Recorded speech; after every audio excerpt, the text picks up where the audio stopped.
말씀은 마가복음 10장 46절로 52절입니다. 제가 먼저 읽고 돌아가면서 읽겠습니다. 그들이 여러 교회에 이르렀더니 예수께서 제자들과 허다한 무리와 함께 여리고에서 나가실 때 디메오의 아들인 맹인거지 바디메오가 길가에 앉았다가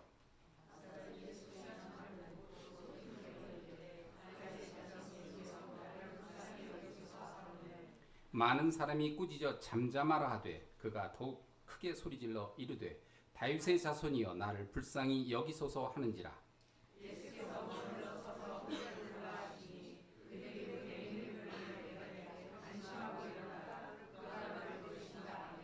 맹인이 겉옷을 내어버리고 뛰어 일어나 예수께 나아오거늘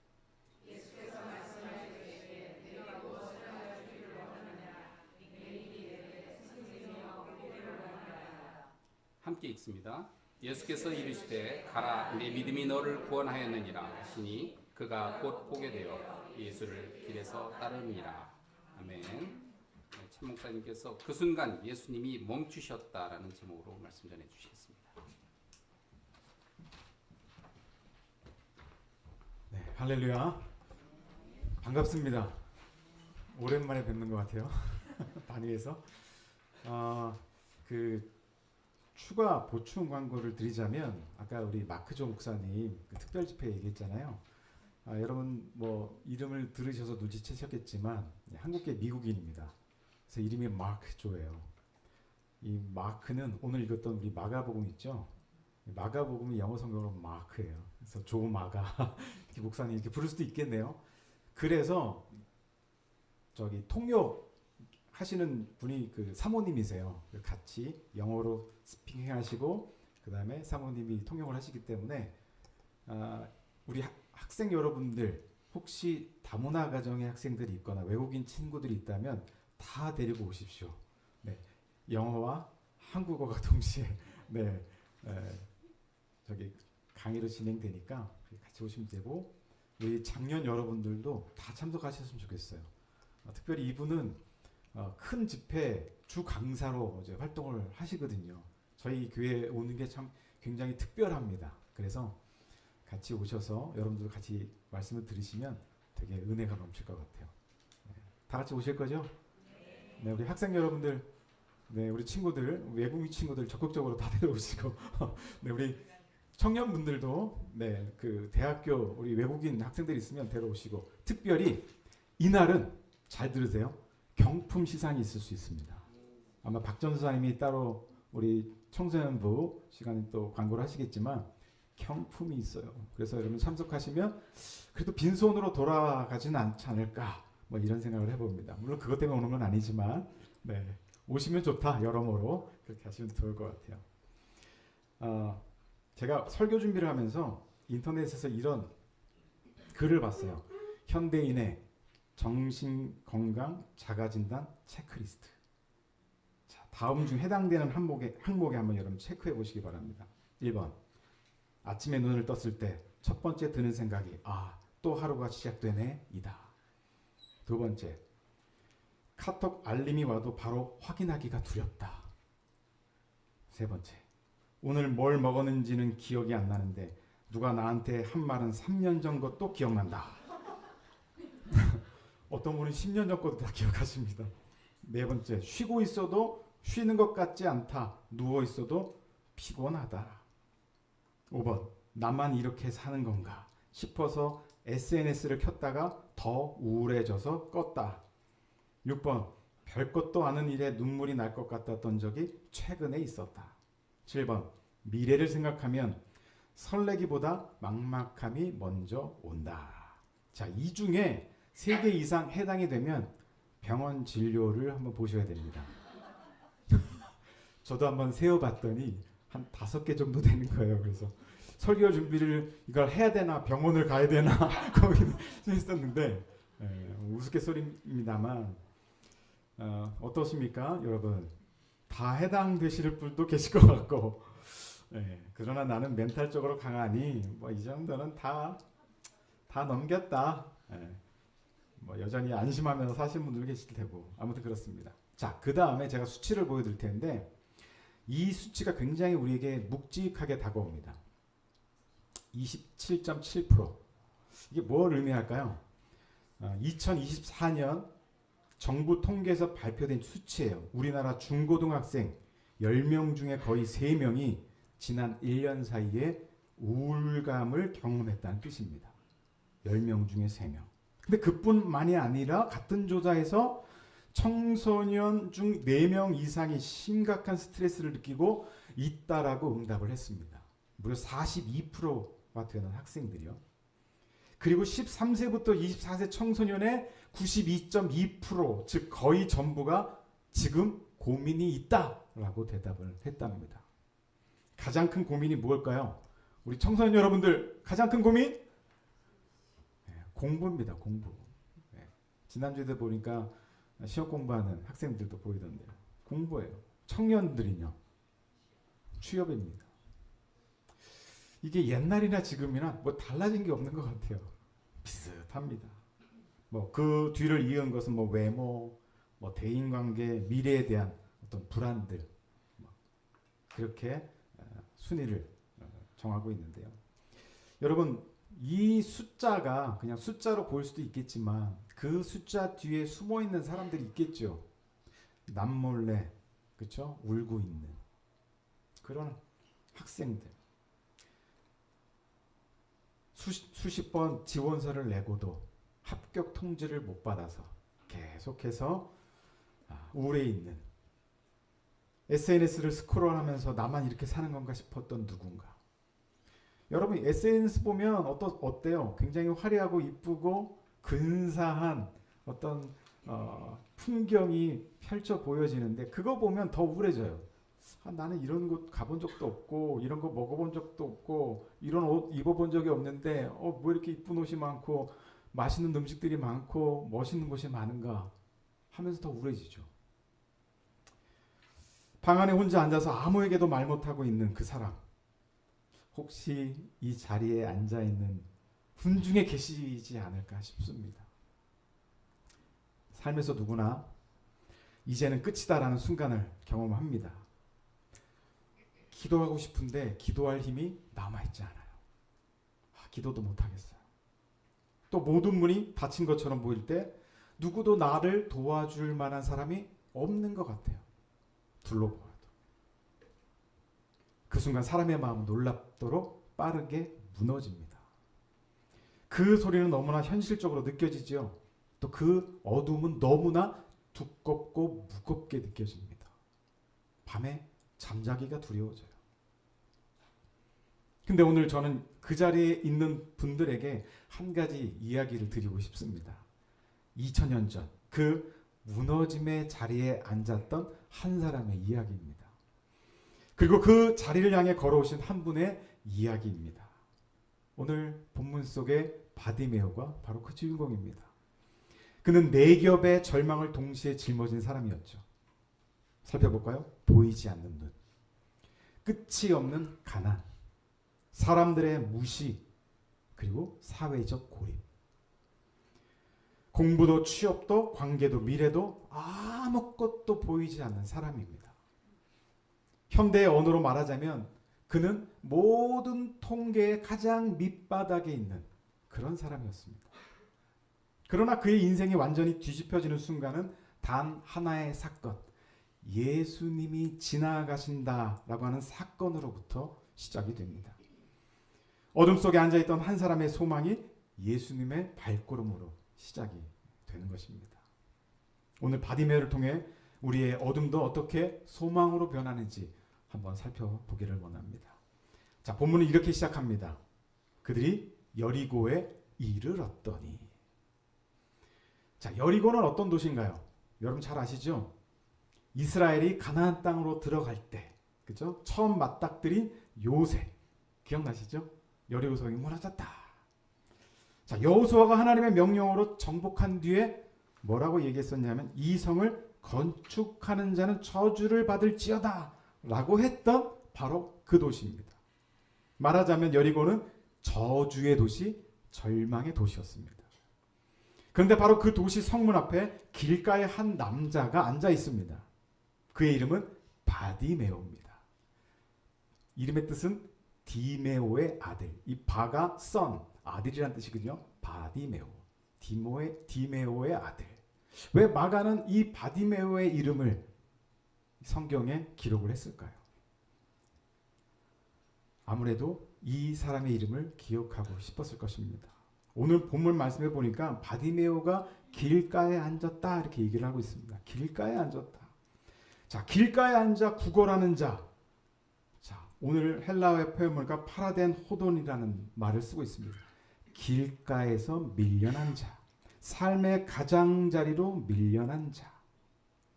즉 다시 말하면 중심에서 밀려난 인생. 아무도 관심을 주지 않는 인생. 누군가의 발에 밟혀도 이상하지 않을 인생이라는 뜻이죠. 여러분, 이 느낌을 아십니까? 세상은 나 없이도 아무 일 없다는 듯이 평온하게 흘러가고 수많은 인파 속에서 정작 나는 투명 인간이 된 것 같은 느낌. 나만 불행하고 나머지는 다 행복한 것 같은 느낌. 나만 슬프고 다른 사람은 다 즐거운 것 같은 느낌. 취업 준비의 막막함 속에서 혹은 관계와 공동체 안에서 문득 나는 그저 길가에 버려진 존재인가? 라는 질문이 밀려올 때가 있습니다. 하지만 기억하십시오. 성경은 소망은 가장 깊은 절망의 한복판에서 피어오른다는 사실을 말입니다. 하나님은 언제나 가장 낮고 어두운 곳을 당신의 일터로 삼으셨습니다. 요셉의 구덩이, 다윗의 들판, 그리고 엘리야의 광야. 여러분 기억나십니까? 그곳에서도 하나님은 일하고 계셨습니다. 오늘 여러분이 서 있는 그 외로운 길가 역시 바디메오가 주님을 만났던 기적의 자리가 될 것입니다. 여러분 혹시 에릭 와이헨 마이어라는 이름을 들어보신 적이 있으십니까? 그는 태어날 때부터 희귀한 망막 질환을 가지고 태어났던 사람입니다. 의사들은 그가 13세가 되면 완전히 시력을 잃을 것이라고 예고를 했습니다. 어린 에릭은 그 사실을 알면서도 도무지 받아들일 수가 없었습니다. 그리고 고등학교 1학년이 되던 해 예고된 그날이 찾아왔습니다. 눈앞이 완전히 캄캄해지는 그 순간 그의 마음속에서 이런 소리가 들렸습니다. 나는 친구들과 어울리고 싶었다. 데이트도 하고 싶었다. 이제 나는 삶에 참여하지 못하게 되는 것인가? 주변 모든 사람들이 말했습니다. 이제 내 꿈은 포기해야 된다. 근데 얼마 후에 시각 장애인들을 위한 뉴스레터 한 장이 그의 손에 들어왔습니다. 점자로 인쇄된 그 뉴스레터에는 이런 내용이 있었습니다. 시각 장애 청소년들과 함께 암벽 등반을 떠납니다. 에릭은 생각을 했습니다. 눈도 안 보이는 아이를 암벽 등반에 데리고 가다니. 대체 누가 그런 미친 짓을 하는 거냐. 그래서 그는 신청을 했습니다. 16세에 처음 암벽 앞에 선 그는 손끝으로 바위결을 느끼며 한 발 한 발 올라갔습니다. 눈으로 볼 수 없으니 온몸으로 느꼈습니다. 그리고 그 16년 후인 2001년 5월 25일 에릭 와이엔 마이어는 인류 역사상 최초의 시각 장애인으로서 에베레스트 정상에 올랐습니다. 이 소식은 타임지 표지를 장식했습니다. 타임지는 이렇게 평했습니다. 에릭이 해낸 일을 비교할 대상이 없다. 누구도 이런 일을 한 적이 없기 때문이다. 여러분, 에릭은 아무것도 볼 수 없었습니다. 그러나 그 캄캄한 자리가 그의 인생 전체를 바꾼 출발점이 되었습니다. 타임지 표지 주제어가 보이시죠? Blind Faith. 우리 청소년 여러분들 한번 해석해 보시겠습니까? 두 글자죠. Blind Faith. 보이지 않는 믿음. 전 정말 제목을 기가 막히게 지었다고 생각합니다. 보이지 않는 믿음. 너무 멋있지 않습니까? 2001년 이 6월 달에 발행된 타임즈인데요. 저 모습만 보면 뭉클합니다. 여러분 바디메오도 그랬었죠. 눈이 닫힌 이 여리고의 길가, 그 절망의 자리가 예수님을 만난 기적의 자리가 되었습니다. 하나님은 언제나 가장 낮은 자리에서 일을 시작하십니다. 소망의 전환점은 이제 47절에 등장합니다. 같이 한번 읽어볼까요? 나사렛 예수시라는 말을 듣고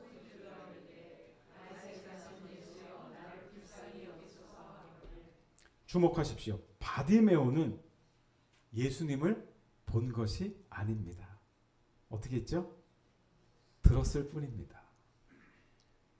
눈이 보이지 않으니까 볼 수도 없는 것이죠. 그런데 그 들은 것 하나로 그 인생 전체가 바뀝니다. 로마서 10장 17절에 보면 그러므로 믿음은 들음에서 나며 들음은 그리스도의 말씀으로 말미암느니라 라고 했습니다. 들음에서 나며 들음은 주님의 말씀으로 말미암는다. 우리 영혼도 마찬가지죠. 예수님의 그 발걸음 소리를 들을 때, 예수님께서 가까이 오신다는 소식을 들을 때, 하나님의 말씀이 마음 깊이 파고들 때, 그 순간 우리 안에서 소망이 움트기 시작합니다. 여러분, 오늘 이 예배도 마찬가지죠. 그 소식을 듣는 것만으로도 삶이 달라질 수가 있습니다. 그래서 그는 외쳤습니다. 다윗의 자손 예수여, 나를 불쌍히 여기소서. 다윗의 자손 예수여, 나를 불쌍히 여기소서. 여러분, 이 외침에는요, 신학적인 의미가 담겨 있습니다. 여러분, 다윗의 자손, 그냥 호칭이 아니죠.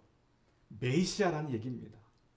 구약 성경에서부터 예언하신 그 메시아, 다윗의 자손으로 오시는 그 메시아를 지금 바디메오는 부르짖고 있습니다. 바디메오가 보고 부르짖은 게 아닙니다. 눈으로 확인하고 부르짖은 게 아닙니다. 볼 수 없지만 그는 들었고 그것을 자기의 믿음으로 표현했고 그 주님을 향해서 부르짖었습니다. 불쌍히 여기소서. 히브리어로 헤세드인데, 헤세드 많이 들어보셨죠? 하나님의 긍휼, 언약적 사랑, 자비, 이런 의미를 갖고 있습니다. 즉 다시 말하면 나를 불쌍히 여기소서라는 말은 하나님 당신이 약속하신 그 사랑으로 나를 새롭게 하옵소서라는 그런 절규입니다.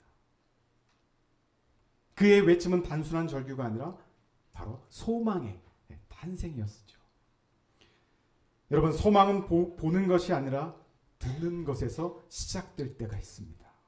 예수님이 지나가신다는 소리, 그 소리가 우리의 귀에 닿을 때 무언가가 살아납니다. 그런데 여기 반전이 등장하죠. 48절입니다. 많은 사람이 꾸짖어 잠잠하라 하되, 꾸짖었습니다. 자, 바디메오가 소망을 붙들고 외치는 순간에 주변이 그를 막아섰어요. 여러분, 꾸짖다라는 말은 뭐냐면 억압하다, 입을 막다, 잠잠케 하다. 요즘 말로 말하면 세 글자 뭐예요? 입틀막. 입을 틀어 막다는 얘기죠. 입틀막. 과거에 입틀막 당한 사람들이 좀 있었어요. 네. 자, 사람들은 단순히 조용히 하라는 것이 아닙니다. 이것은 결국 그의 소망을 짓밟는 그런 행위였습니다. 야, 시끄러워. 예수님이 너 같은 사람에게 신경이나 쓰실 것 같아? 분수를 알아야지. 지금 이 자리가 내 자리냐? 쓸데없이 떠들지 마. 여러분, 이 장면이 낯설지 않으십니까? 우리가 기도를 시작하면 상황이 오히려 더 나빠짐을 느낄 때가 있습니다. 야, 차라리 기도 안 할 걸, 뭐 이런 생각도 들 때가 있고. 기도했는데 뭐지? 더 상황이 나빠지는 것 같아. 머피의 법칙인가? 별별 생각이 다 들죠. 믿음을 고백하면 그게 무슨 소용이냐? 주변에서 말을 합니다. 아니, 너 교회 그렇게 열심히 나가더만 그거밖에 안 되냐? 라고 비아냥 거리는 소리를 들으면 더 마음이 무너지죠. 근데 더 무서운 것은요, 외부의 목소리가 아니라 내 안의 목소리입니다. 내 안의 목소리. 이미 너무 늦었어. 하나님이 나 같은 것을 신경 쓰실까? 이 내적 속삭임이 우리를 가장 강하게 침묵시킵니다. 청소년 그리고 청년 여러분, SNS를 보면서 나만 뒤처진 것 같고 다들 잘 나가는데 나만 제자리인 것 같고 심지어 하나님께 기도해도 응답이 없는 것 같은 그 느낌이 지금 바디메오를 향한 군중의 소리와 똑같습니다. 잠잠하라, 포기하라. 48절이죠. 그가 더 크게 소리 질러 이르되, 제가 빨간색으로 더 강조했어요. 그가 더 크게 소리 질러 이르되. 여러분, 더 크게라는 것은 어떤 볼륨의 차이를 의미하는 게 아닙니다. 그 문제를 얘기하는 게 아니죠. 이 절망과 싸우는 신앙의 능력입니다. 어둠을 밀어내는 영적인 외침인 것이죠. 포기시키려는 모든 세력을 향한 믿음의 선택입니다. 그는 사람들이 막을수록 더 크게 불렀습니다. 이것이 소망의 끈기입니다. 한국 현대사에서 가장 드라마틱한 기도의 인물 중에 한 명이 계십니다. 손양원 목사입니다. 여러분, 사랑의 원자탄 많이 들어보셨을 겁니다. 그의 두 아들은 여순 사건 때 공산주의자들에게 순교를 당했습니다. 그 비극 앞에서 사람들은 그가 무너질 것이라고 생각을 했습니다. 그러나 손 목사님은 오히려 자신의 아들을 죽인 청년을 어떻게 했죠? 양아들로 삼았습니다. 그리고 이렇게 기도했습니다. 하나님, 이것도 은혜입니다. 주변에서는 포기해라 라고 소리칠 때 그는 더 크게 하나님께 부르짖었습니다. 여러분, 소망은 침묵 속에서도 방해 속에서도 심지어 나 자신의 마음과 싸우면서도 포기하지 않는 믿음의 끈기입니다. 그리고 이 이야기에서 가장 놀라운 장면이 등장을 합니다. 49절이죠. 예수께서 머물러 서서. 예수님이 멈추셨습니다. 여러분, 이 장면을 한번 상상해 보십시오. 예수님이 멈추셨어요. 지금 예수님은 어디를 향해 가고 계십니까? 예루살렘을 향해 가고 계십니다. 그 예루살렘에서 인류의 모든 죄의 문제를 해결하기 위해 그 십자가를 향해 가고 있는 아주 중요한 발걸음을 옮기고 계셨던 그 상황이었습니다.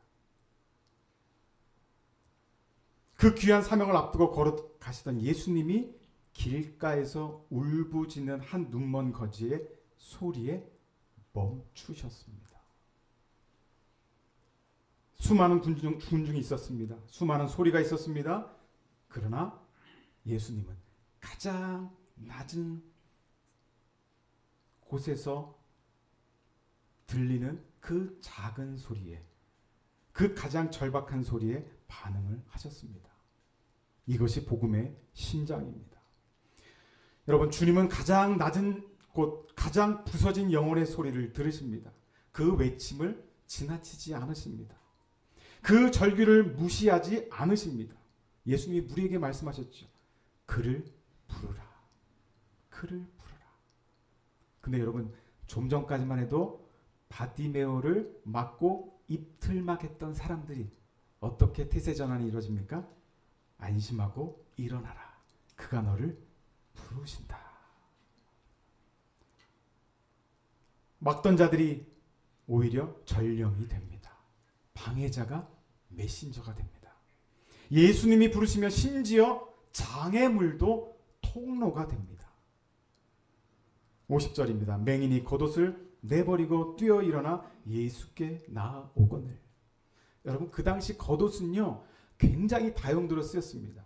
한낮에는 40도를 웃도는 뜨거운 열기가 있지만 한밤에는 영하로 떨어지는 매서운 추위가 있습니다. 그래서 이 겉옷은 먼지를 막는 역할도 하고 밤에 따뜻하게 내 몸을 감싸주는 이불의 역할도 하고, 마치 이 바디메오가 앉아서 구걸했을 때 또 방석의 역할까지 하는 다용도의 옷이었습니다. 자, 그것은 그의 두려움과 자기 보호의 마지막 상징이었죠. 그런데 그것을 어떻게 했습니까? 내버렸습니다. 뒤돌아보지 않고 예수님께 뛰어갔습니다. 미국 존스 홉킨스 병원의 소아 뇌신경학과 과장이 있습니다. 이분은 어떤 분이었냐면 1987년에 세계 최초로 두개골이 붙은 샴 쌍둥이의 뇌분리 수술에 성공한 아주 전설적인 외과 의사였습니다. 그의 이름은 벤 칼슨이었습니다. 근데 그의 어린 시절은 전혀 달랐습니다. 아마 이분의 이야기는 초등학교 교과서에도 실린 것 같아요. 디트로이트 빈민가에서 자란 소년, 아버지는 이중결혼의 비밀이 드러나 가족을 버리고 떠났고, 어머니는 혼자 두세 가지 일을 하면서 두 아들을 키웠습니다. 벤은 학교에서 꼴찌였고 친구들의 놀림거리였습니다. 그리고 그 안에는 걷잡을 수 없는 분노가 끓고 있었습니다. 어느 날 그 분노가 폭발했습니다. 친구와 다투던 중에 주머니에 있던 칼을 꺼내 들었습니다. 다행히 그 칼날이 친구의 벨트 버클에 부딪혀서 부러졌습니다. 친구는 달아났습니다. 그런데 카스는 그 자리에서 더 큰 공포에 사로잡히게 되었습니다. 나는 사람을 죽이려 했다. 그는 집으로 달려와 화장실 문을 걸어 잠갔습니다. 그리고 성경을 펼쳤습니다. 그리고 무릎을 꿇었습니다. 주님, 저를 도와주셔야 합니다. 저 혼자서는 할 수 없습니다. 주님이 저를 바꿔주시지 않으면 저는 결코 성공할 수가 없습니다. 그는 3시간 동안 화장실에서 읽고 기도하고 생각했습니다. 그리고 마침내 깨달았습니다. 누군가를 주먹으로 때리는 것은 강함의 표시가 아니라 약함의 표시였다는 것을요. 상황과 다른 사람에게 조종당하고 있다는 뜻이라는 것을 깨달았습니다. 그리고 그날이 마지막이었습니다. 그 이후로 그는 다시는 분노를 폭발시키지 않았습니다. 화장실 문을 걸어 잠근 그 소년이 훗날 존스 홉킨스 병원 역사상 가장 젊은 나이에 소아 뇌신경외과 과장이 되었습니다. 바디메오가 겉옷을 내버린 것처럼 벤 카스는 분노를 내버렸습니다. 두려움의 문을 닫고 들어간 그 화장실이 그의 인생이 뒤집혀진 자리가 되었습니다. 참된 소망은 선언이 아니라 무릎을 꿇는 것에서 시작이 됩니다. 예수님이 그에게 묻습니다. 내게 무엇을 하여 주기를 원하느냐? 이 질문이 놀랍습니다.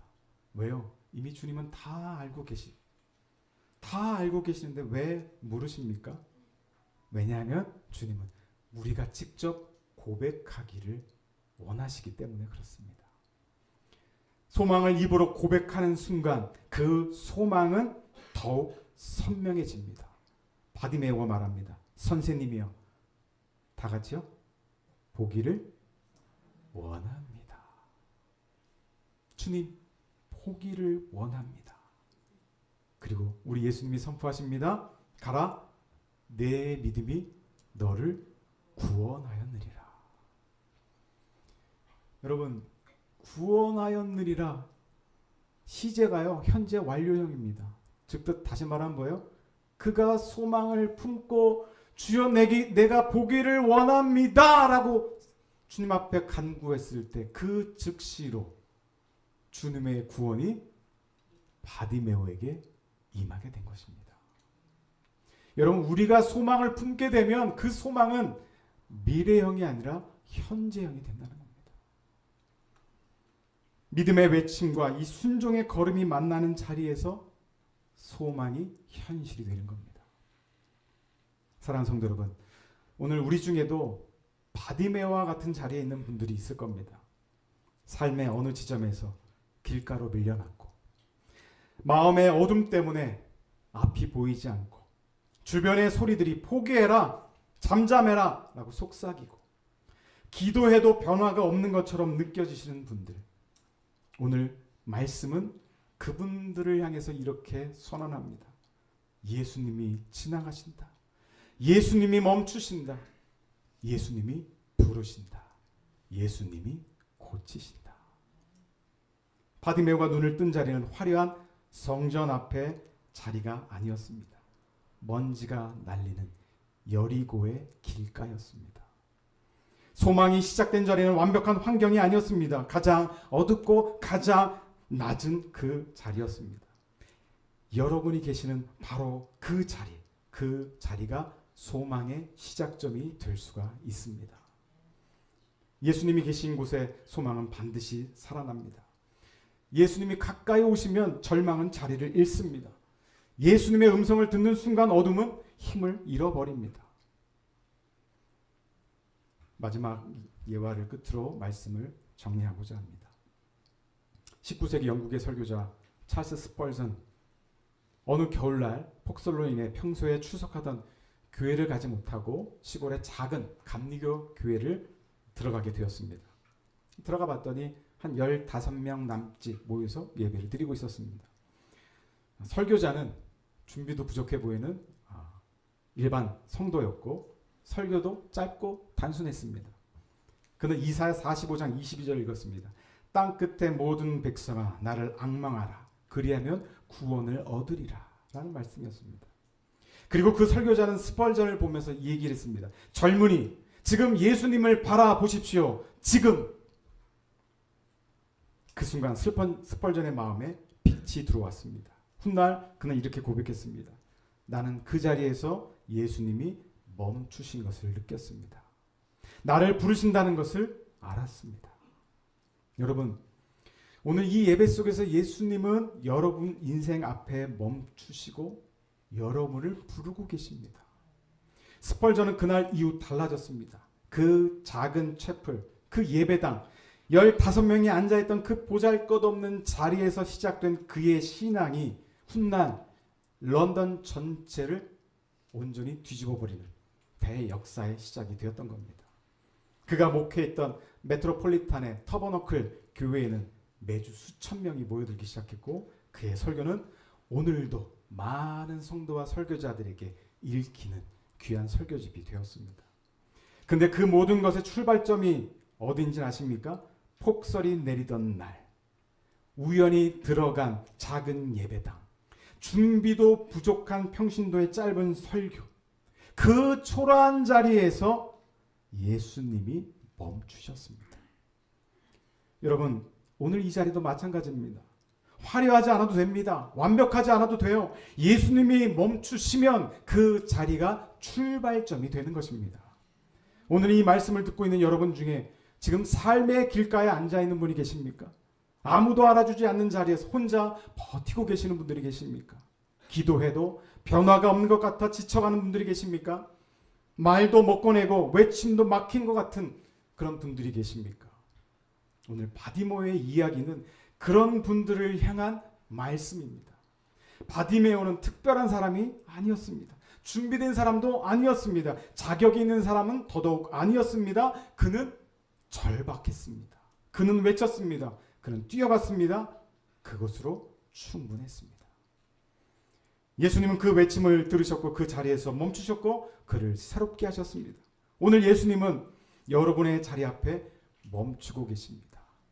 오늘 예수님께서는 여러분의 자리에서 여러분을 부르고 계십니다. 오늘 예수님은 여러분에게 묻고 계십니다. 내게 무엇을 하여 주기를 원하느냐? 이 질문에 답하십시오. 마음속으로 혹은 조용한 눈물로 혹은 간절한 기도로 지금 이 자리에서 그분께 말씀을 드리십시오. 소망은 환경이 바뀌어서 오는 것이 아닙니다. 예수님이 오시기 때문에 옵니다.